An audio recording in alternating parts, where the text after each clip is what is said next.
بسم الله الرحمن الرحیم ناظرین نن په کابل کې د پاکستان په سفارت باندې حمله شوې ده او ناظم الامور الټي کوم دی نظامانی صاحب په هغوی باندې حمله شوې ده خو هغوی بد شوي دي او هغوی ته چې کوم دی خپل چې کوم اس اس جي ګارډ هغه له مخې له راغلی دی او هغه باندې ګولۍ لګېدلې دي. اوس دا حمله د څه د دې نه څه ثابتېږي؟ یو طرف ته تحریک طالبان پاکستان یو ورځ د وړاندې چې کوم دی دا فیصله وکړله چې مونږ کوم د جنګ بندۍ اعلان کړی دی هغه جنګ بندۍ اعلان یې ختم کړو. خپلو خلکو ته یې وایي چې چېرته یې په کوم ځای یې د پاکستاني دغه باندې حملې تاسو جاري کړئ، ټایم ته مه ګورئ، وخت ته مه ګورئ، ځای ته مه ګورئ، خو بس حملې کوئ. یوه د یو ته نه ویلي چې افغانستان کې نه، خیر پاکستان کې. یوه دویمه خبره دا ده چې د دې بلډینګ چېرته چې د پاکستان سفارت واقع دی د دې اهمیت او د دې د سکیورټي په حالت سره هم په دې ویډیو لا کې موږ خبرې کوو. همې خبره دا ده چې نن د پاکستان د سفارتي میشن چې کوم دی بلډینګ چې کوم دی دا په یو داسې ځای کې واقع دی چې دا د دې دومره دا محفوظ ځای نه دی. مخکې هم خلکو دا خبرې کولې. دا بالکل ته چې کله څوک هم دې ته تللي دي نو هغوی ته دا پته ده چې بالکل د سفارت د ګیټه پورې چې دی مارکیټ دی، دکانونه جوړ شوي دي، په دغه ټول علاقه کې لوی لوی پلازې جوړې شوي دي.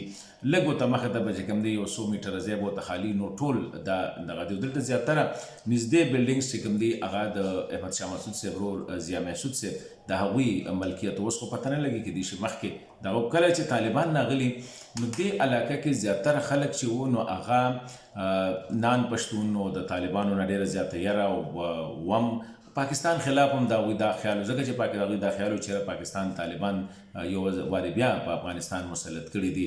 نو څنګه چې طالبان راغلل نو د دې ځای نه زیاتره خلکو چې کوم دي د دې ځای نه هجرت کړو. دا بلډینګان چې دي، دا عمارتونه چې دي، دا خالي وو. د دې نه دهشتګردو چې دی یو خو په حکمت یار صاحب باندې حمله شوې، د هغې نه پس چې هلتې ناکامه شوي نو ما په خیال بیا دلته کې خو دلته کې ښه ټیک ټاک راکې کړې ده په ډرون حملو باندې څوک چېرته دی، ناظم الامور چېرته دی، او بیا د هغې نه پسې هغه ټارګېټ کړی دی. خو دلته کې سوال دا پیدا کېږي چې هم په دې بلډینګ کې چې کله تېر ځلې طالبان رالل په 1995 کې هم دلته کې حمله شوې وه. کله چې طالبانو هرات باندې حمله وکړه ولته کې هرات یې واغسته نو کابل کې خلک راپاسېدو، دلته کې حمله وکړه، ډزې وشوې چې په هغې کې هغه وخت کې سفیر چې کوم هغه هم زخمي شو، نور عمله هم 6 کسان نور زخمیان شو، یو کس چې کوم دی پکې شهید شو. د هغې نه پس دا بلډینګ بیا د دوی بیا سفارتي میشن انتهایي سیکیورډ ایریا چې دا وزیر اکبر خان هلته کې دی رالل.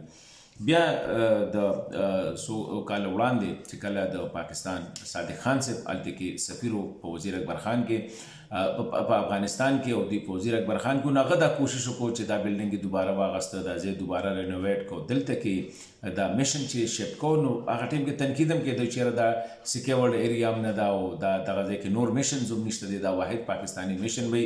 خو د هغه سره څه وجوهات، یو خو هغوی ما په خیال دا خیال و چې موږ دونه ډېره کرایه ورکوو، افغانستان ډېر ګران و هغه ټایم کې کله چې امریکایان او د دنیا ټول فورسز وو نو یو خبره ته دا به هم دغه شو. بل دا دی چې دا زموږ بلډینګ دی، امکانات دا هم و چې هندوستان له اړخ هم څه کوشش یې و چې یاره دا بلډینګ واخلي. د هغې وجه دا چې دا بلډینګ پاکستان ته د انګریز حکومت نه کله چې په هندوستان باندې د انګریز حکومت و د هغوی نه پاتې شو.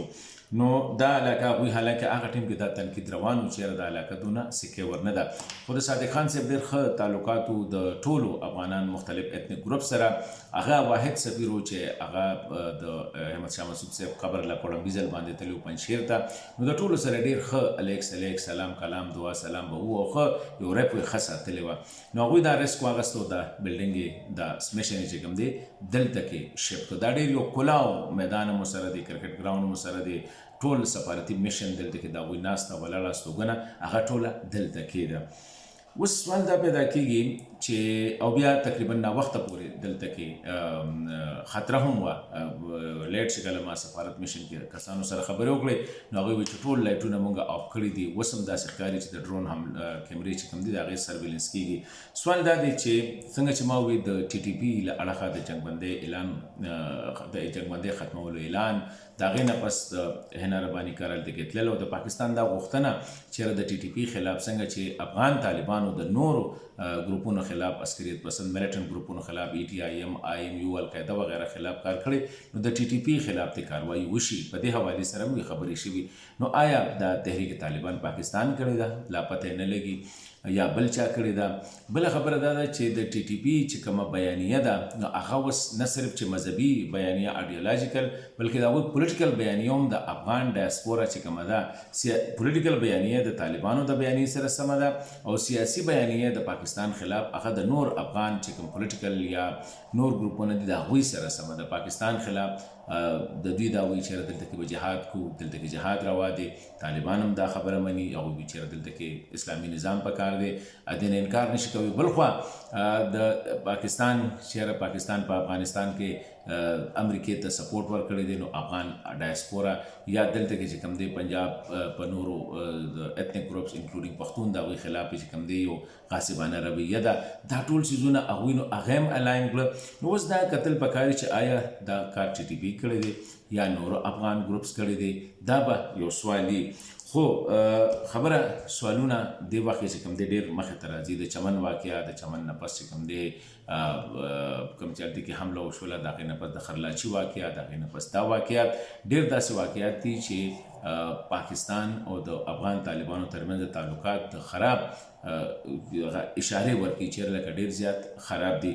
خو دې واقعې سره خدای مکا که چېرې دا ناظم الامور مړ وي نو بیا به د پاکستان او د افغان طالبانو ترمنځ څه قسمه تعلقات به څنګه وو. نو داسې نور ډېر سوالونه دي چې په دې باندې خبرې کېدي او خبرې پې کېدی هم شي.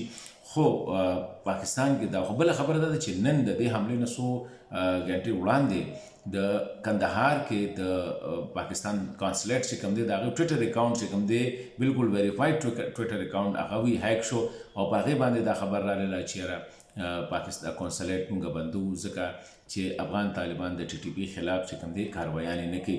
نو دا ډېر تپوسونه دي. پاکستان به اوس آیا دا سکیورټي ایریا وه، سکیورټي لیپسز دي، طالبانو نه دا دغه شوي دي، طالبان به دا سړی ونیسي که ونیسي د هغې سره به څه کېږي. ډېر سوالونه دي د ټي ټي پي کردار، د مذاکراتو کردار، ډېر سوالونه دي. دې سره چې کوم دی د افغان طالبانو باندې نور هم یو پریشر به بلډ اپ کېږي د نړۍ طرفه، خو آل لري دی او زما په خیال پاکستان د طرفه به هم اوس دا کېږي.